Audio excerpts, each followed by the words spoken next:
Hello everyone, my name is Ann Dale. I'm the owner-operator of my sewing room here in Calgary, Alberta, Canada. I am happy to present to you our 6th installment of Digital Dealers Exclusive 2024 with Kimberbell. This month we are making a tic-tac-toe board, which is actually a cinch bag and the game pieces. So I hope you enjoy today.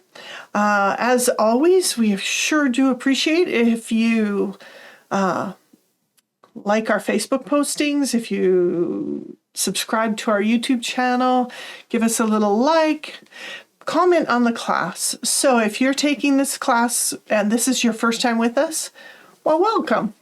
If you have any questions about the program, please email education@mysewingroom.ca. We'll be happy to answer all your questions in regards to the program. Just be sure to put a note about which program you're discussing. If this is your first time, there's a couple things you might not be aware of. We have a free design if you sign up for the entire year, and you can still do that retroactively. We've recorded all the previous 5 months. This is our 6th, as I said. There are 12 in total, and the one bonus class, which is What's the Buzz Key Fob. It's adorable. And if we haven't used up all of our bonus kits, there's a bonus kit. We might be sold out by now because this is the 6th month. But if we're not, there's the free design and a free kit for signing up for the whole year. So do look into it. If you'd like to give us a call, our phone number is 403-252-3711. So, well, welcome to Tic-Tac-Toe Cinch Sack Month 6 Digital Dealer Exclusives. I'm going to take you over to the cutting table and we're going to go through the supply list, and I'll give you my thoughts and feelings and some tips there, and then we're going to go stitch. So the first thing we're going to use here is Kimberbell has a lovely assortment of blanks this year. This one is the Canvas Cinch Sack Blank. Try to say that fast. Each package contains 2 bag blanks, and what that means is you get an unsewn bag so that you can embroider on the front and the back.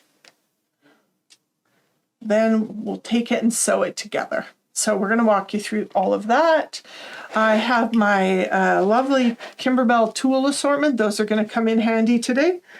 We have some pins for when I sew the bag together later. And Kimberbell calls for 4 colors for this project. I have those here: a blue-gray, a pink, an orange, and peach. And you can see the pieces on the table here. But feel free to change them as needed. I've already made this one using the Kimberbell colors, except I do believe that this one was peach, which is this lighter color, and I was a little worried about it not being seen easily on the natural color bag, so I actually used the orange.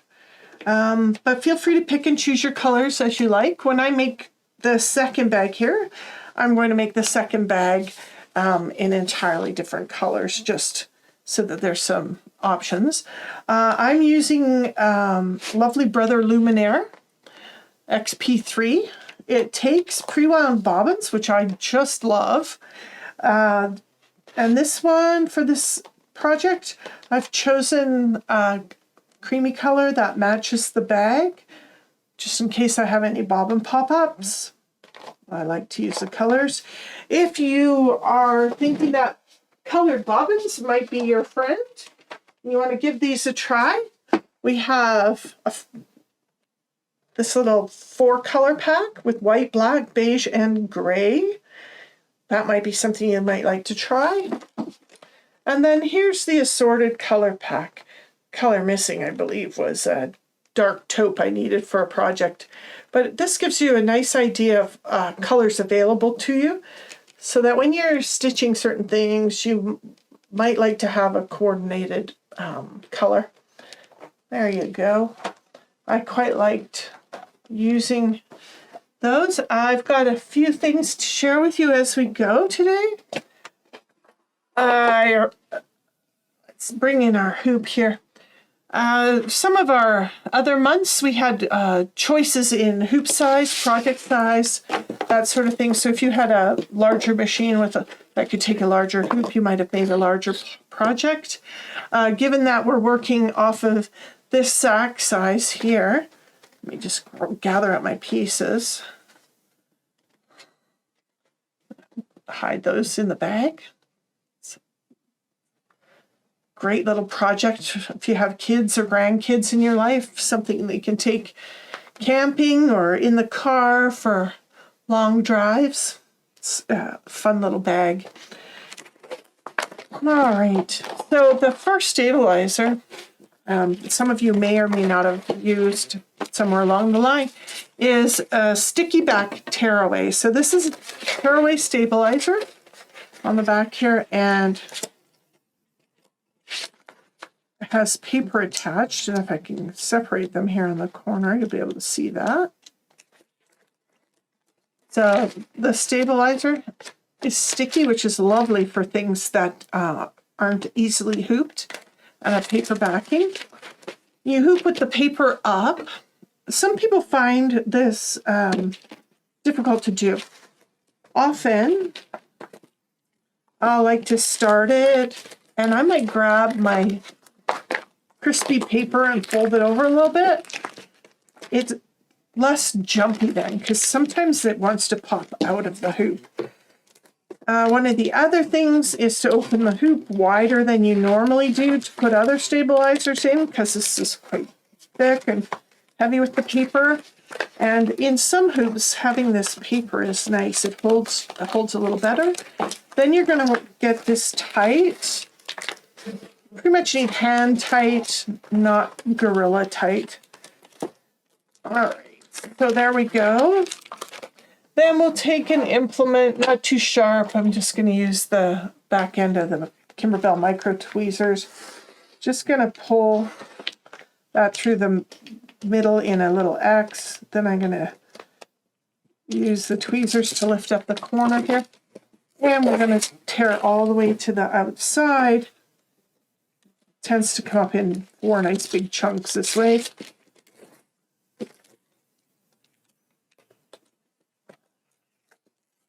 Whatever works for you.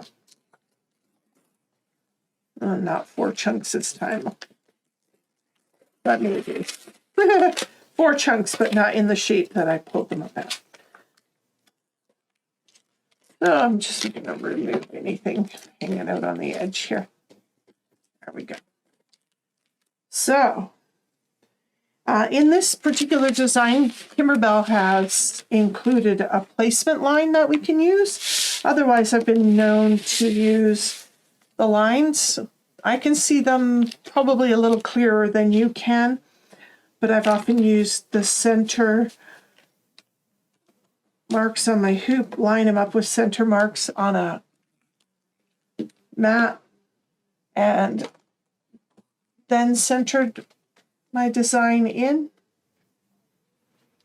In this case, Kimberbell has given us a nice little centering trick, and we'll show you how that works in just a jiff when we hit the embroidery machine.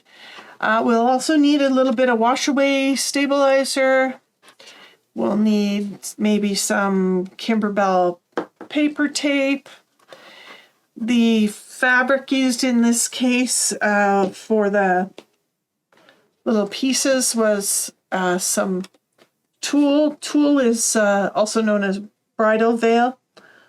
That's what you might be looking for.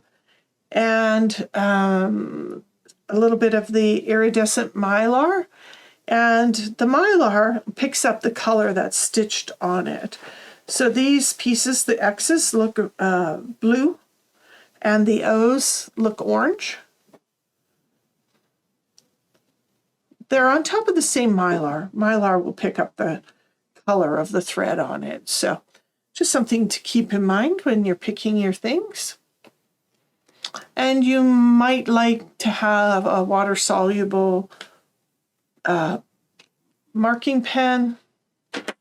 All the little things that might make this project just a little easier for you. And as I said, in this project, I stuck close to the Kimberbell colors. In the next one, I thought I would kind of go off board from those colors a little bit.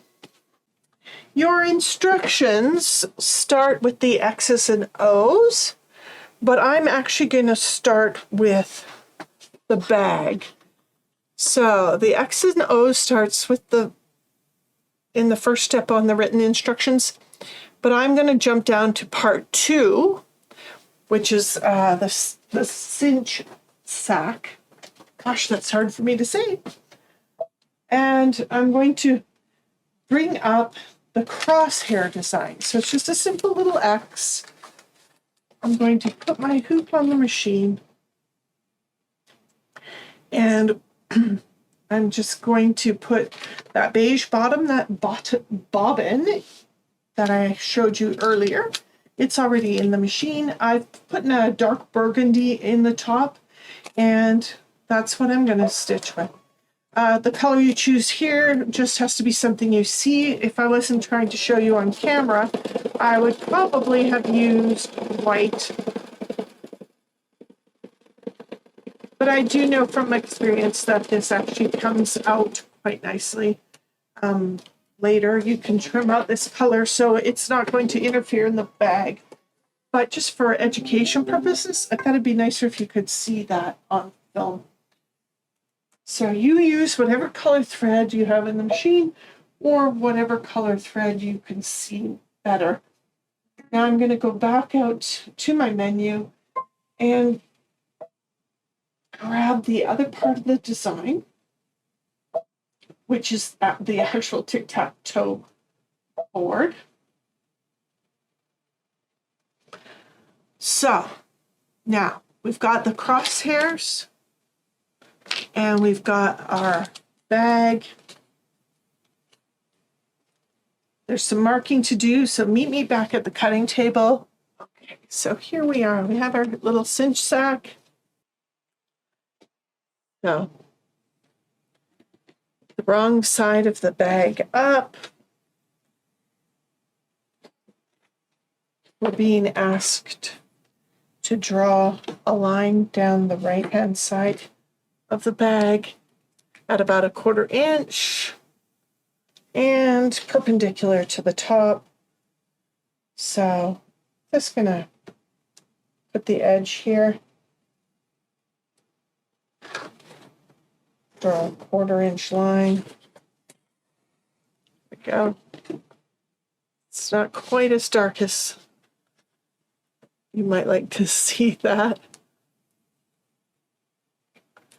Now,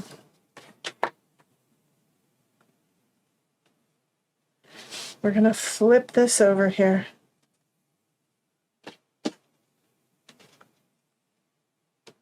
If you follow the pictures in the diagram, if your pieces look like Kimberbell's, you'll be much better off, less likely to make a mistake.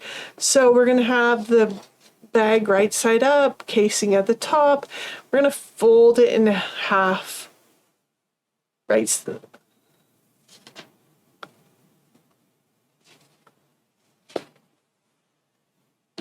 a bit wrinkled. We're going to fold it in half, actually. Right sides together.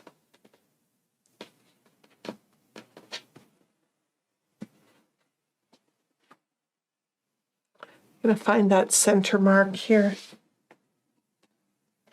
You could put a pin in there. You could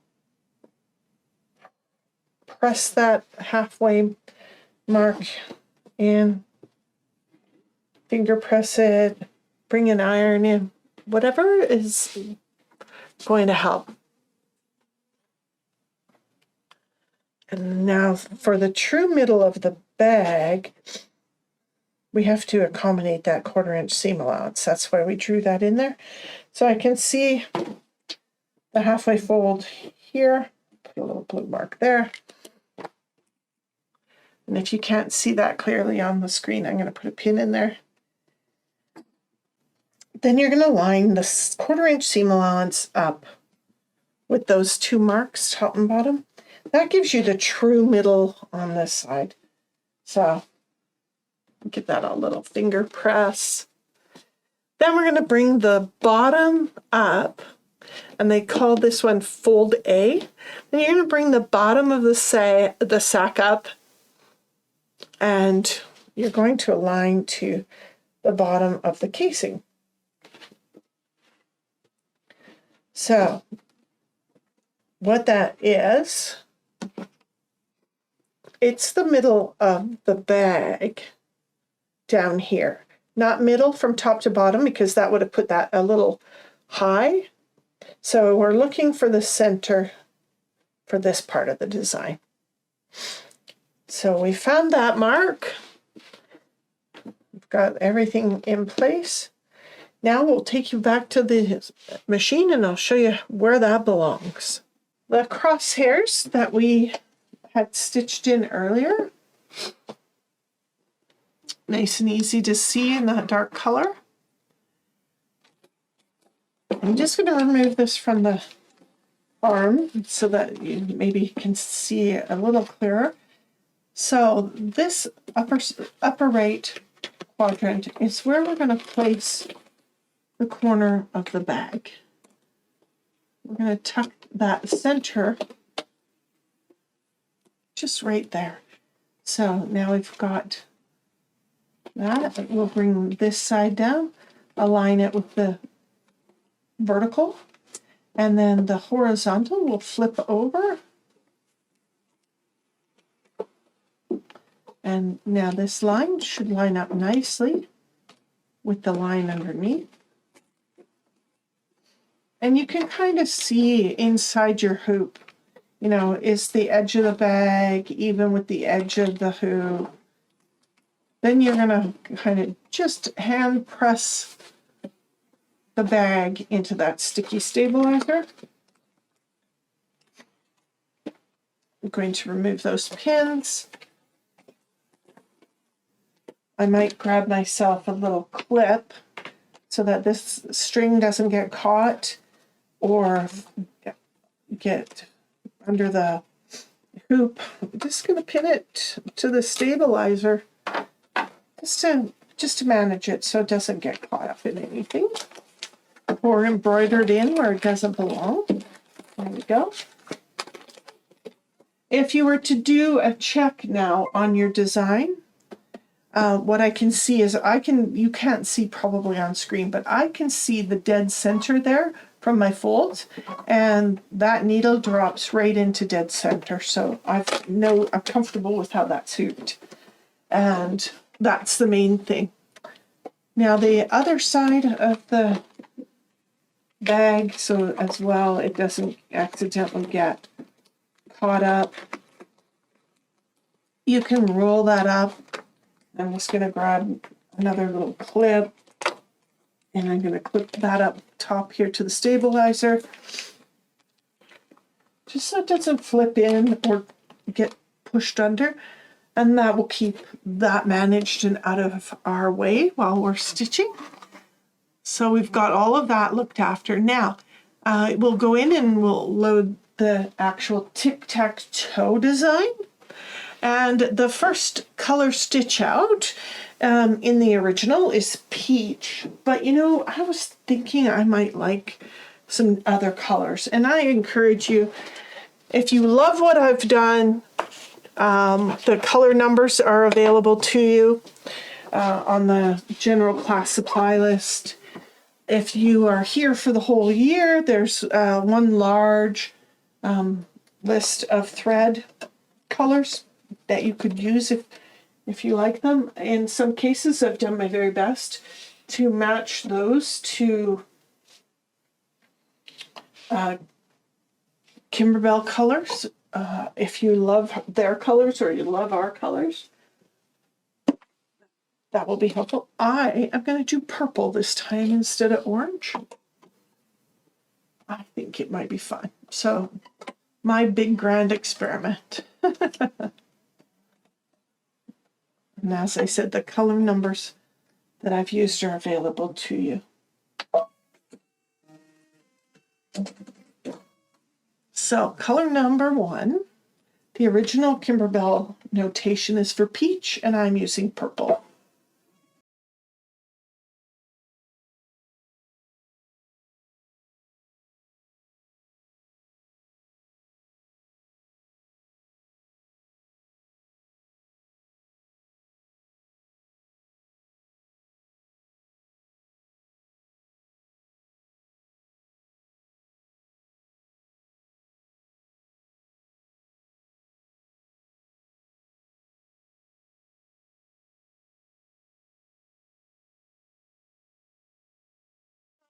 Okay, so our next color, what am I thinking? I'm thinking I might do green. And in the Kimberbell notes, color step number 2 in this project is pink. But I'm thinking the other with the bright orange and pink. This one maybe with the purple. How do I feel about that green? I think that bright lime is going to make me happy. So just going to use bright green. Now this color step number 2 spells out the word tic-tac-toe, or words.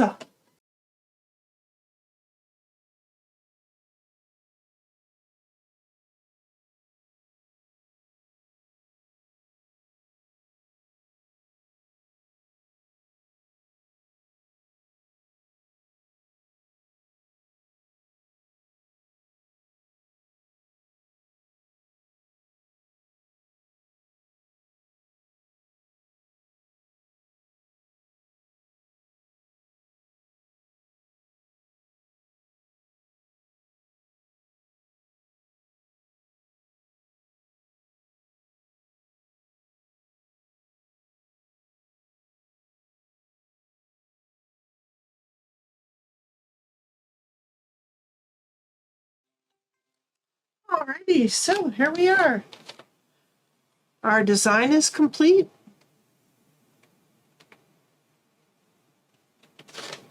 We can take it off the machine. You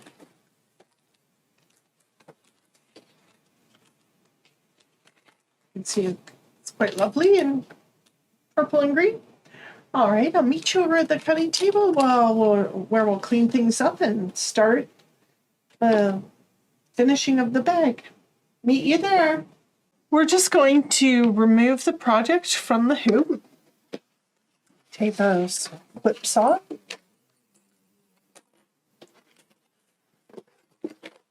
Now, I'm going to leave it in the hoop because it'll give me an extra hand. And I'm just going to pull on the bag from the left and the right and the top.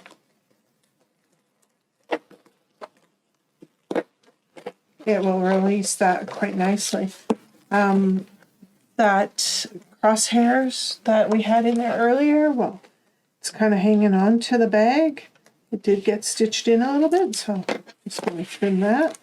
I can see the other one there. I'm going to trim that. I can see the one here. I'm just going to trim that one.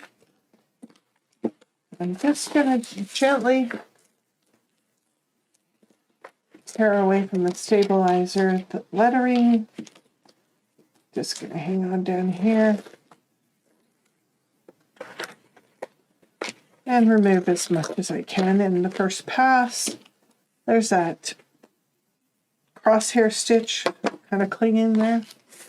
So I've got all of that taken care of. Now there's just a little bit in the bottom here. Just gonna tear that away. It tears quite quickly. The crosshairs there, just trim that little thread, just give it a snip. And then in the middle here, might help just to get something small like the tweezers under the stabilizer. Lift it up. Now, you can see where the crosshair is just here. Just gonna trim that. I don't mind it trapped under the board lines. Won't hurt a thing. You can't see it from the front. Just trim what does show and remove all that stabilizer. And any of the little bits and pieces here in the lettering, often those tweezers will really, that nice micro point, we can just slide that into the little places and lift the stabilizer up with the tweezers. We can pinch it out of the middle there. It's all quite easy to remove. And if you happen to have a design and it's not easy to remove, don't panic. You don't have to remove it all, especially at risk of distorting or pulling up on your stitches. Most tearaway stabilizers will break down over time and just kind of vanish into mush. So just taking out the last bit of stabilizer there. I would say I've got 99% of it, and what I didn't get doesn't need to leave. So there's a few long tails here that I would like to trim just a little bit. A little bit here in the lettering. Not so close that the knots are jeopardized and they might fall out. All right, so there we go. Nice and tidy. Now, we'll just flip this over. Right sides together.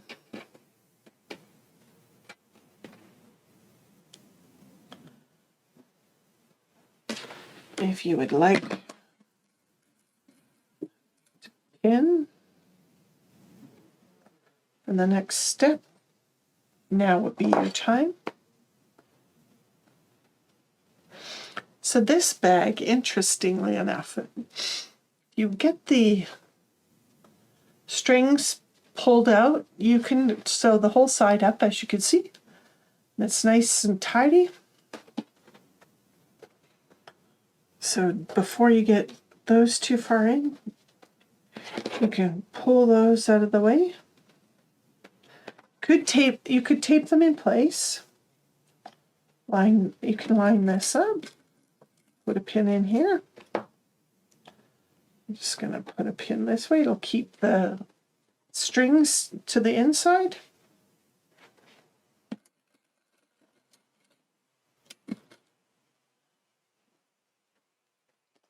There we go. All the way to this edge here. And that's enough for me. All right, our next step is to sew that back together. I'll see you at the machine. I've already set my sewing machine up for sewing. Got my sewing foot on. I've got a sewing thread in. I quite like Metricine, just a poly sewing thread. The color number in my machine is 778. It's a beige that matches the bag quite nicely. Now, when you're starting at the top here, sometimes if you start right at the very edge, you'll get some crumpling or smushing. So start in a little bit And I've set my machine up with that foot for 1/4 inch, using the edge of the foot as my guide. And what I'm going to do is I'm going to start a little bit in, and then I'm going to go back to the edge.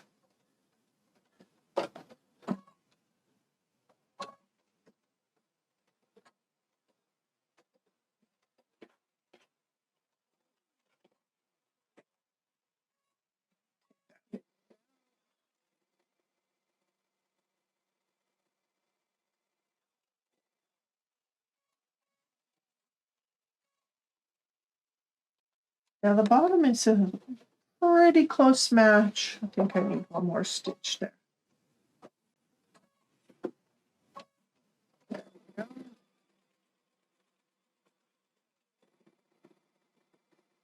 I'm going to sew all the way to the edge and then back. Trim my threads. Just going to double check. I can see whether any of the serging on the bag edge happens to be outside of that seam allowance. Now would be the time to adjust for that. Nope, all looks pretty good. I'm going to just go in and trim those threads at the beginning. Nice and tidy. Now,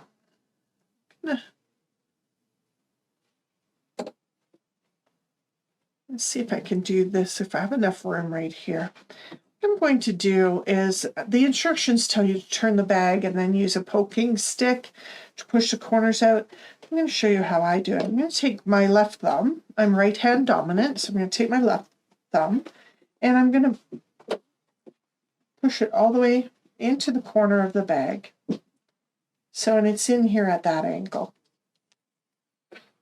Just kind of like that. I'm going to take that seam allowance and fold it over on itself.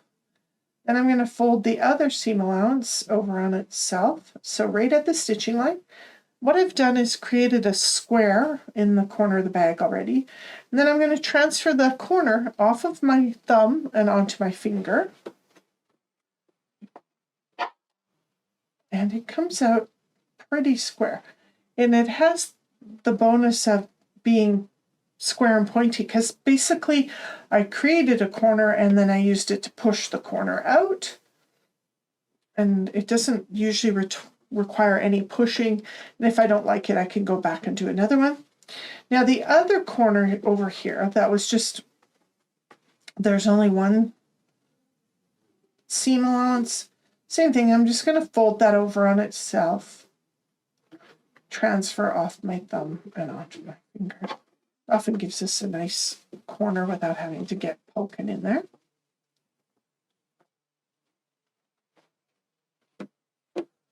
And here we go. Just a little wrinkled from pulling it through, but there we go. Two nice corners without too much fudging around. And if for any reason they didn't come out, I use that handy dandy stiletto. I'll sneak it into the seam allowance here, right through the seam, and I'll just pry. So inside I will go in a little bit and then just encourage that over. On this side, maybe a little tiny encouragement just here, not too much.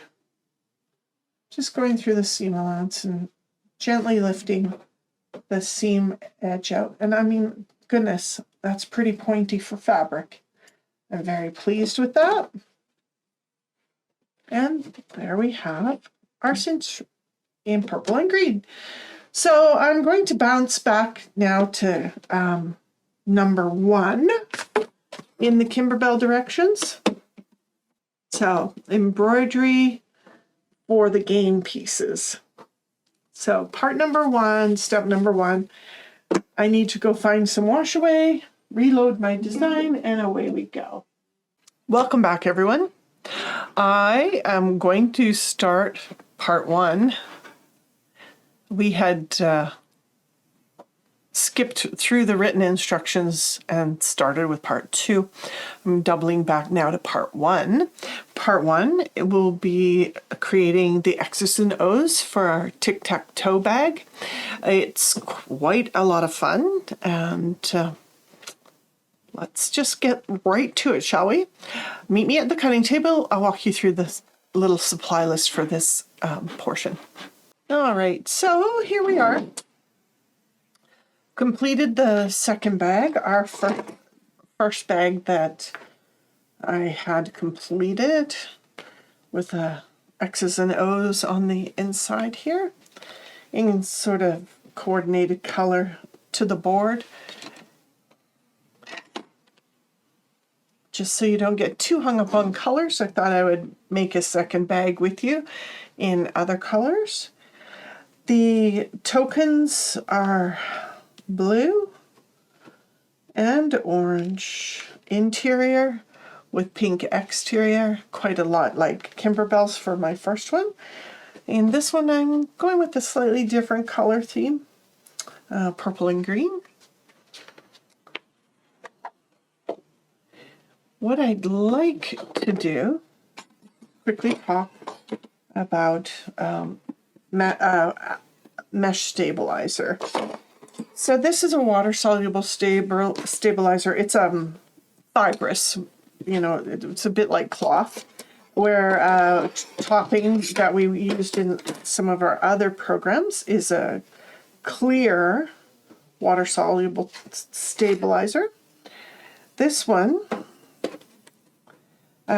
can be doubled up if your project requires it. You can also add a second layer of the clear water soluble if you so desire. It really depends on how heavy and dense the design is going to be. Some machines, you'll find pulling in the corners if the designs are too dense, and then often the satin stitch outlines won't be where you expect them to be. The design will look really off. Oftentimes that displacement is blamed on the designs. I can tell you that 99% of the time it's a hooping or a stabilizer problem. I've already tested this for you. If you over tighten your hoops, you will buckle them, and then the stabilizer will actually be loose. And how I usually determine whether there's a good fit is if there's a gap here, you may have over tightened. You know, if there's too much room on the sides here, because once you over tighten the hoop, there'll be like a gap and it'll look large. That's usually over tightening. People try to compensate for hoop slippage by over tightening. So I'm just going with finger tight here. I'm not going to use a screwdriver. And when this is on the bed of the machine, it's not going to push through. And over tightening is as catastrophic, maybe more catastrophic sometimes than not tight enough. When you're using one single layer like this, things can slip in certain hoops and certain brands. So just keep that in mind. I've already tested through one layer stabilizer, and it worked fine with the Kimberbell design, so not to panic or worry. So let's head over to the machine, pick some colors to go in my new tic-tac-toe bag. Everything that's going to happen in this stitch out, which is the actual X's and O's, will require a matching bobbin to the thread you're going to use. So I am going to use that bright green that I used on the front, kind of following along how and where Kimberbell put their colors.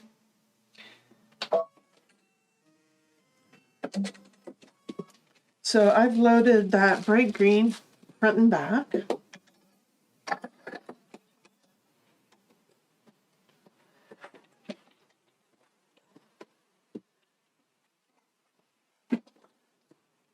So in the following along in the Kimberbell pattern and kind of instructions, the original X's and O's had that pink outline, which was the same as tic-tac-toe. You can do something else entirely different. It won't change the outcome of a cute little project. But just in that vein, I'm going to use what was pink in the original, was green in my second version. So I've put that green top and bottom. The first stitch out, you can use anything, but I know that we're heading in our steps. The very first true color top and bottom will be green, so I'm going to use that here. Color step number 1 is a placement line.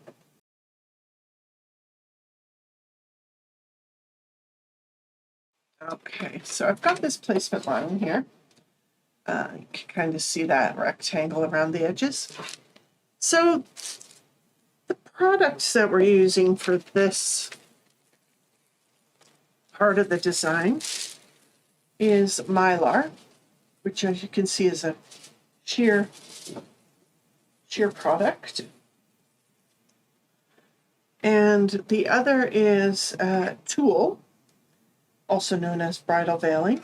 The one I have is something that I had kind of hanging out around my house. It's a 6-inch spool. It's got some glitter to it, kind of like the Mylar. And as you can see, everything is sort of iridescent and plainish, really. Kimberbell instructions have us make a sandwich, essentially. We're going to take one piece of tooling, bridal veiling. Mine happens to be a craft tool, and it has a little bit of glitter to it. We're going to drop that in there. Then the next is a Mylar. And interesting here where we are in Alberta, there's a lot of static electricity. Once you kind of push these things together, they kind of self-stick. And then top layer for the sandwich is another bit of tulle. Kimberbell had, in the instructions, it has you tape each layer, which is absolutely fine. Chances are you have bits and bobs of tape laying about. I'm going to make the sandwich and tape the entire sandwich, as it kind of holds its own self down. But that's static, and interestingly enough, if anything wrinkles or buckles at the end of the day, you really won't see it. So now I've taped the tulle, Mylar tulle sandwich down. Color step number 2, also I'm doing in the green, same top and bottom for no particular reason.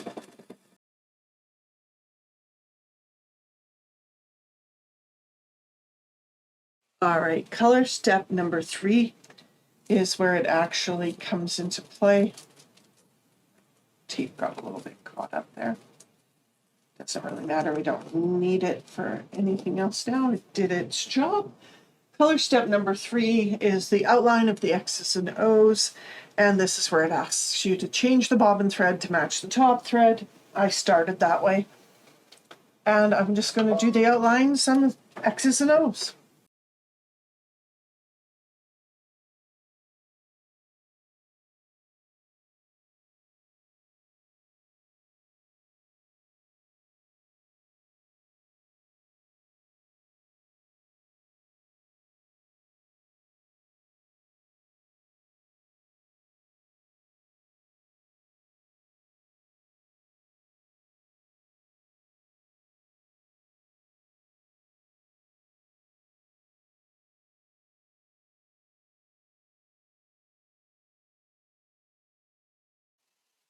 All right, so the outline has all been stitched out. Now, color step number 4 also requires a matching bobbin. And this is where we're going to determine the color of the pieces. The first stitch out is in the X's. In the original color formation, it was blue in the middle. pink on the outside. I've already determined mine are going to be green on the outside. And I'm going to make my X's purple on the inside. Just pulling from the tic-tac-toe board. I've picked a slightly lighter purple than I did before. So I'm going to put the matching purple bobbin in.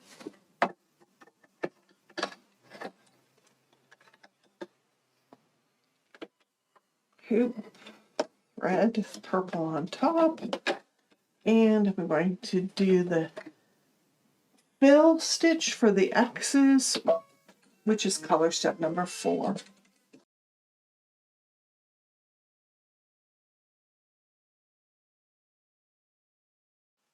Now, before I get too far along here, I'm just going to pop the hoop over and see.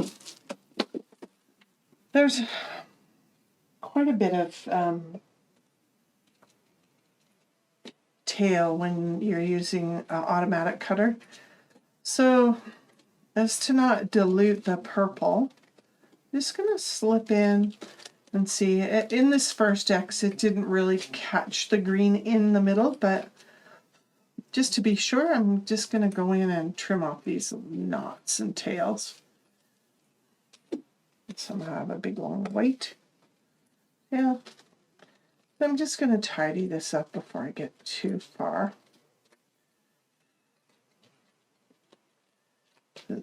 Try not to push into your hoop very hard. Keep it loose because you don't want to distort the hooping. All right, now we've got a nice tidy back. Let's start again.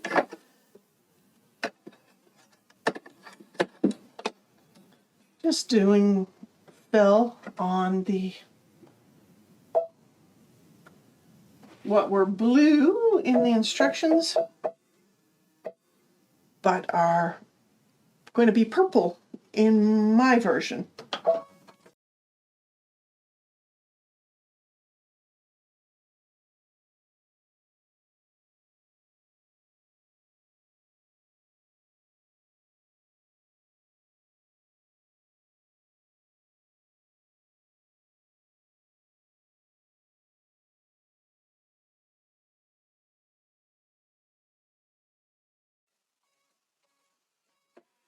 All right, color step number 5 will be the O's, and I think I'm going to make those orange, so I'm going to switch out that purple bobbin, put in an orange bobbin.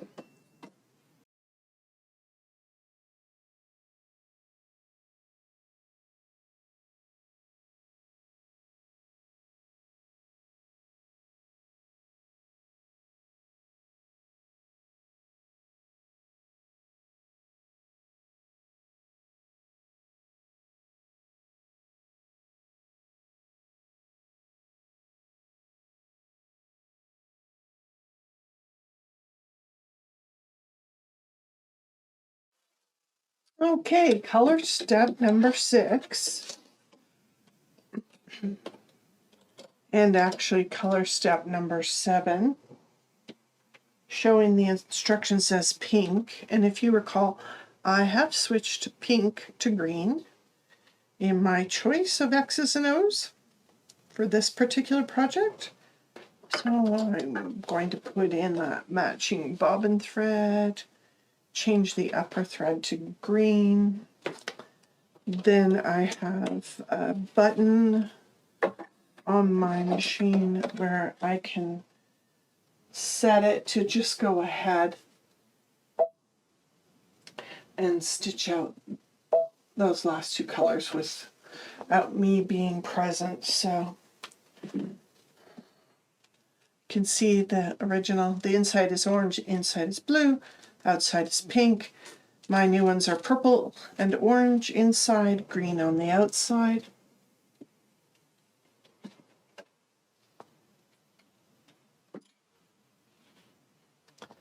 And I'm just going to let colors 6 and 7 run through.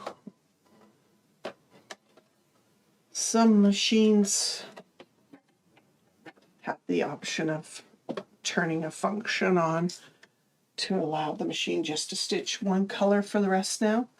I'm going ahead and using that. There is a color stop here, so if you wanted these a different color than the O's on the exterior circle, there is a color stop. There's color 6 and color 7. Color 6 does X's, color 7 does O's. My 6 and 7 are both going to be green.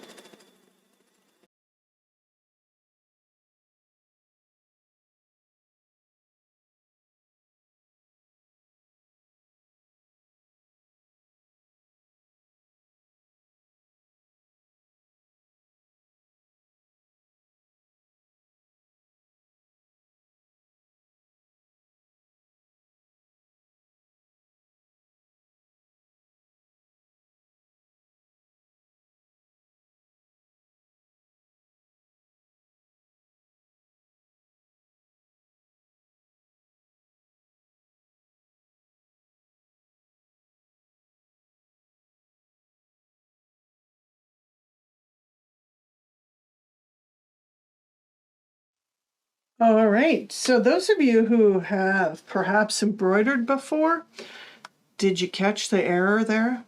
Were you wondering? Yeah, so although I said we were going to let that color through, I am going to stop it. In my excitement to do the final color, I just had a moment.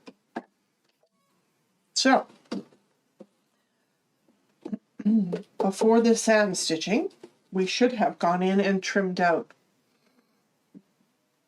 the tulle and the excess mylar. The really good thing about this, unlike fabric,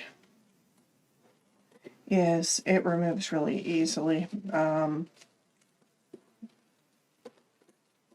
just going and cutting the base box around the design. Because interestingly enough, you can see how simple and easy the tool cuts. Not even closing the scissors here, running them along. So normally we go in before the satin stitch and trim this away. And I know it's very hard on camera to see the tool because it is so lightweight. It will be that simple to move it here as well. And while it's in the hoop, it gives you an extra hand to manipulate and hold with. Now the other interesting thing is quite often the tool will simply pull away because it's quite dainty, right? If this had been an fabric applique rather than tulle and mylar, trimming it now could create its own annoyances, but we're lucky. It's just tulle and mylar, and they're going to trim away super easy even after the fact. So if you were correctly following along in your Kimberbell notes, you wouldn't have missed that. So just remember, my video does not trump Kimberbell's notes. And just there, just in conjunction to, I have a few thoughts and ideas of my own. It just comes from my experience. And of course, I don't mind having a mistake in front of you because things happen. And you should know that things happen to everyone, even me. Yeah, the tool is actually almost all removed off the top. And remember, it's a tulle mylar, tulle mylar sandwich going on there. I'm going to cut into that basting stitch just here again. Try to get in under the mylar.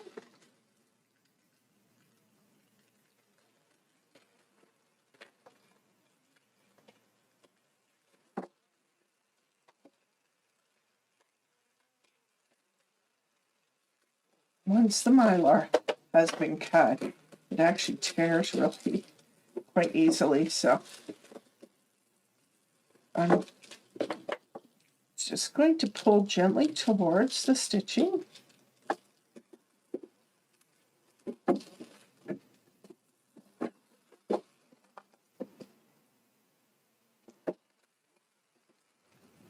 Can easily just slide the scissors around as well. The hardest part to remove is actually in the middle, because we have to get down in there of the O's.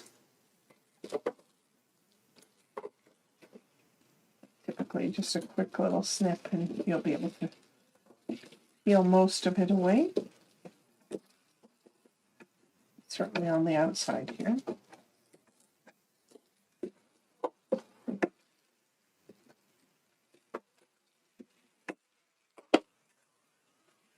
The hardest thing would be to throw it in the garbage because it's sticky. The static in the air here wants to keep it.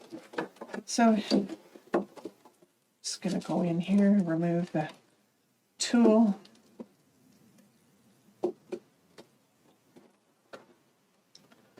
Kind of catch the Mylar with the tip of the scissor. And you can peel it out. Then you can trim out the Mylar and the under layer of tool.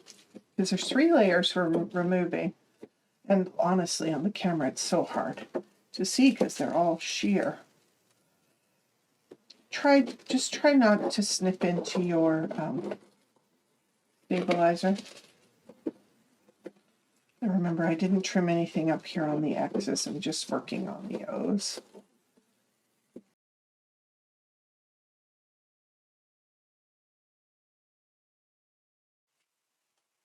Given that I've already stitched the X's, I'm not going to trim them now before I finish the O's. Except I might just do a quick one.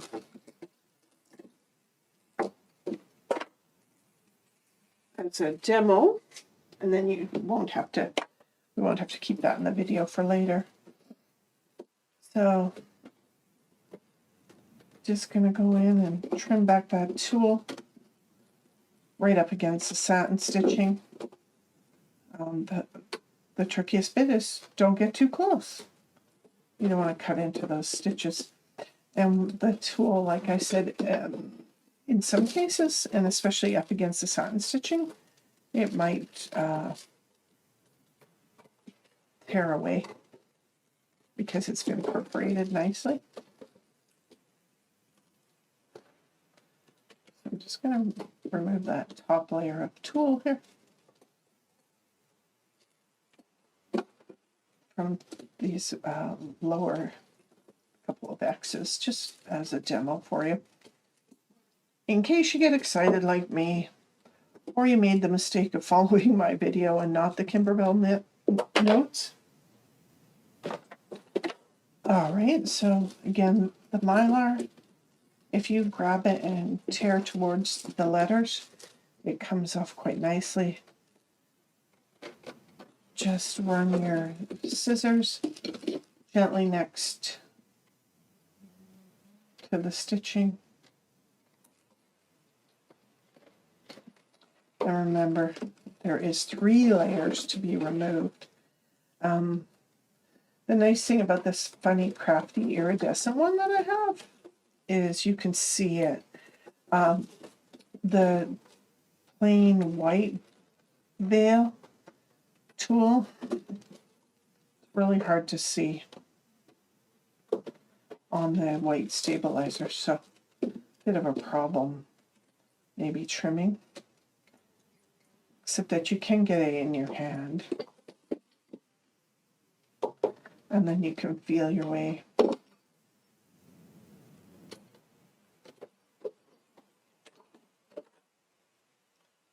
around the circle.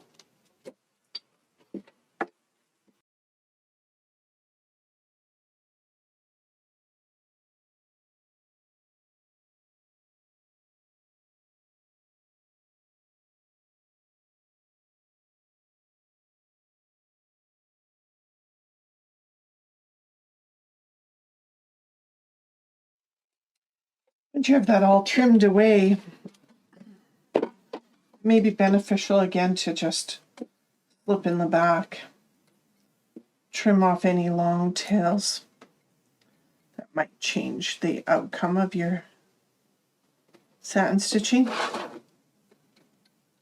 They can be trimmed later without too much trouble or risk to the piece, but not having them there now is in your best interest. Okay.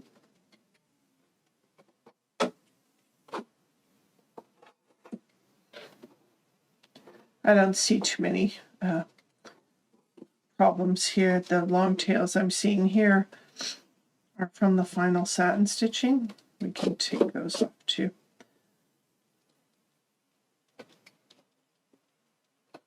Trimming while it's still in the hoop and the stabilizers there often helps protect the pieces of the project.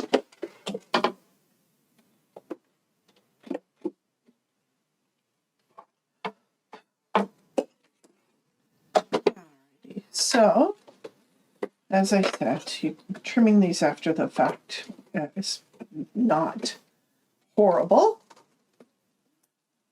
Just the nature of the satin stitch is so sturdy, and the tulle and the mylar is so easy to remove. Not too bent out of shape about missing the step. So if it happens to you, here's problem solving.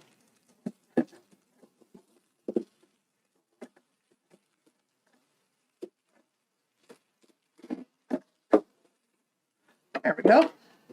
So you can see that I've trimmed out these two X's quite nicely.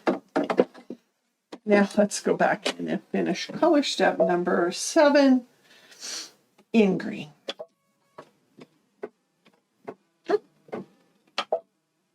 Just to bump my thread out of the needle.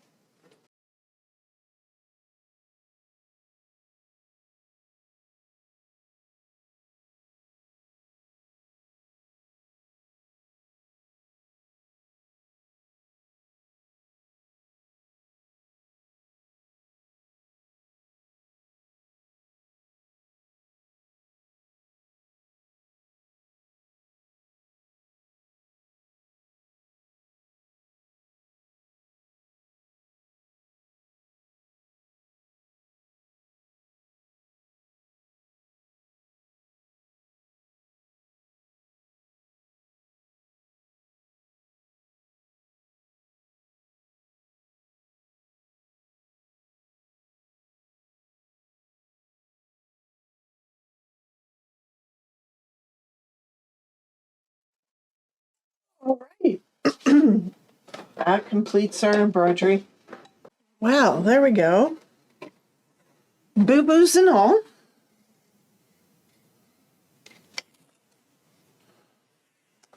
So here's the X's and O's from the previous set.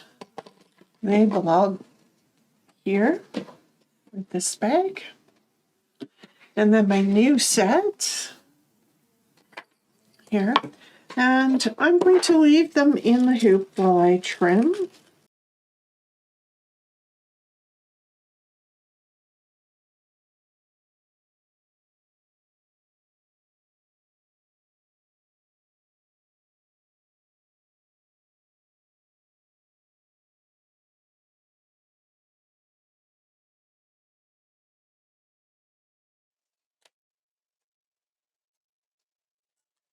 All right, it's interesting on the screen.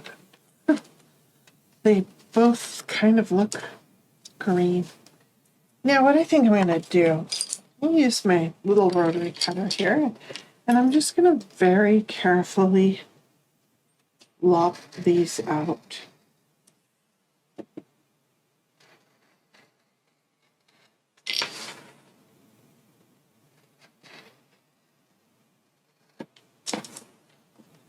I'm going right next to, but not into.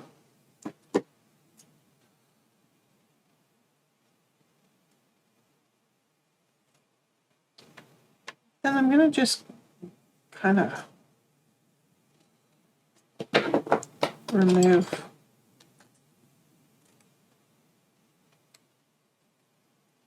as much excess stabilizer as I can.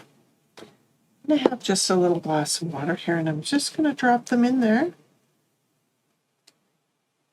with as little stabilizer around them as possible.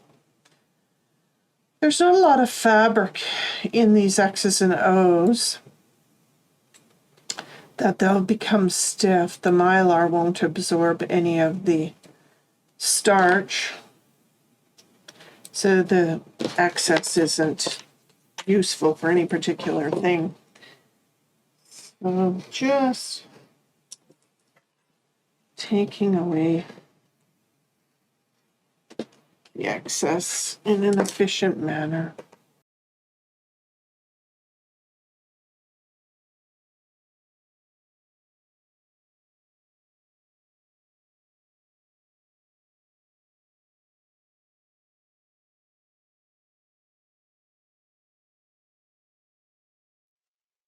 So just let these steep for a few seconds. I gave them a little stir with my handy dandy stiletto. Just dry that off.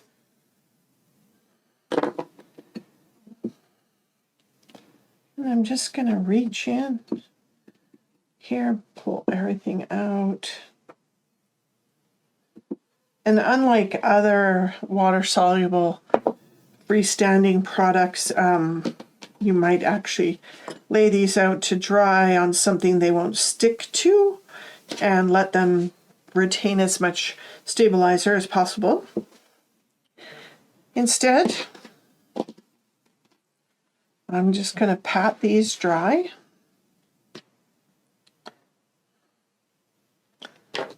Then I'm just going to check them for any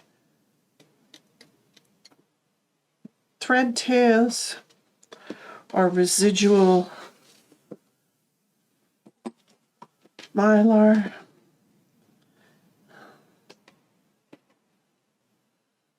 They actually dry really quite quickly. There's not a lot to them. So as I said, the Mylar will not absorb. So here's my alternate color version. Now, we would love to see your projects. You can email them to us. Give us permission to load them up to the class page or any of our social media. Share them with other people, the colors that you've chosen. Inspiration is always welcome. Questions are always welcome. Remember, the best tip that you can give us is to go on any of our social media, mysewingroom.ca on YouTube or Facebook, and give us a like, subscribe, join our page, all those great things, so we know who you are. We know that you're enjoying our work. That gives us enough incentive to go ahead and keep doing it. There we go.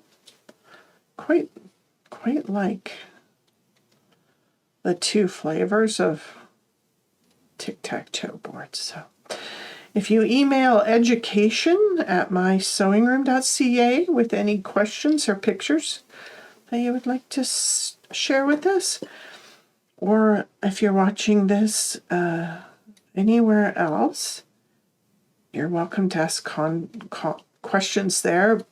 Leave your comments. We'd be happy to answer anything. We're fairly good at getting in there right away and getting you a quick response. We hope you're enjoying the program. If you're just joining us, there is a full 12 months with a bonus design. We would love to have you And if you like the programming, do be sure to share it with your friends. True friends share. Don't keep us to yourself. There we go. So the X's that I didn't have quite trimmed at the right time, they are looking pretty good. There's a little bit of fuzz on them. Some residual tulle, but it's trimming away quite successfully. And those extra long tails from the last satin stitch, just getting rid of them now.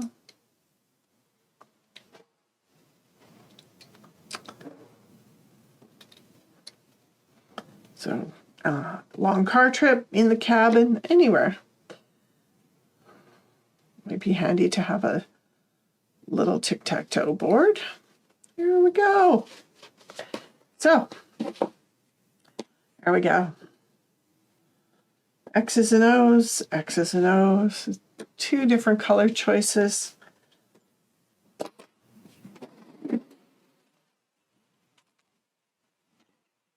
Well, thank you for joining me. I hope you enjoyed the project and enjoyed the flubs. We won't be cutting those out. They'll be part of the program because, you know, things happen. Now, join us again next month. Will be the sweetest little flower pincushion, 3D petals, all sorts of interesting little tips there to get project made. So, hope to see you again next month. Bye for now.